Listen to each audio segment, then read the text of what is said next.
మీ సక్సెస్‌కి కారణం ఏంటో చెప్తే మీ ఫ్యాన్స్ అంతా అంత బంగారం సంపాదించుకోవడం, అంత డబ్బులు సంపాదించుకోవడం అట్‌లీస్ట్ అలా అయినా ట్రై చేస్తారు గదా! ఎలా వచ్చింది? నేను ఎందుకు సక్సెస్ అయినా అంటే నా శత్రువులు నాకు చాలా మంది శత్రువులు ఎక్కువ. అంటే నాకు వాళ్ళకేం గొడవలేం లేవు.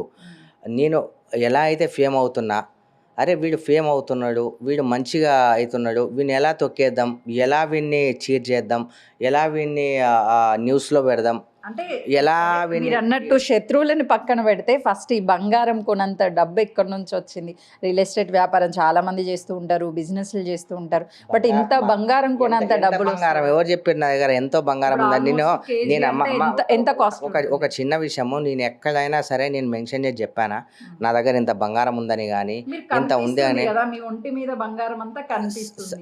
మా ఒక మనిషి ఎంత అయితే ధరించవచ్చో అంత ధరించవచ్చు. దానికి మనం మీకే కాదు, ఇన్కమ్ ట్యాక్స్ వాళ్ళకి కూడా మనం సమాధానం చెప్పాల్సిన అవసరం లేదు. అంతకు మించి ధరిస్తే మనం ఇన్కమ్ ట్యాక్స్ వాళ్ళకి కానీ, మీకు కానీ, ఇంకెవరికైనా కానీ సమాధానం చెప్పాలి. అంటే ఎంత ఉంటుంది ఇన్కమ్ ట్యాక్స్ వాళ్ళకి సమాధానం చెప్పాలి అంటే? 1 కిలో లోపు ఉంటే సమాధానం చెప్పాల్సిన అవసరం లేదు. ఇప్పుడు మీ వంటి మీద ఉన్నవే కేజీ ఉన్నాయి అన్నారు, ఇంకా ఇంట్లో ఉంది బంగారం. సో ఆల్మోస్ట్ చెప్పాల్సిన అవసరం ఉంది కదా ఇన్కమ్ ట్యాక్స్ వాళ్ళకి. కేజీ ఉంటే చెప్పాల్సిన అవసరం లేదు. కేజీ కంటే ఇప్పుడే కేజీ ఉందంటే ఇంట్లో కూడా గోల్డ్ ఉంది కదా. నేను చెప్పలేదే మీకు. అది అంతా కలిపి అంత ఉండొచ్చు. అంతా కలిపి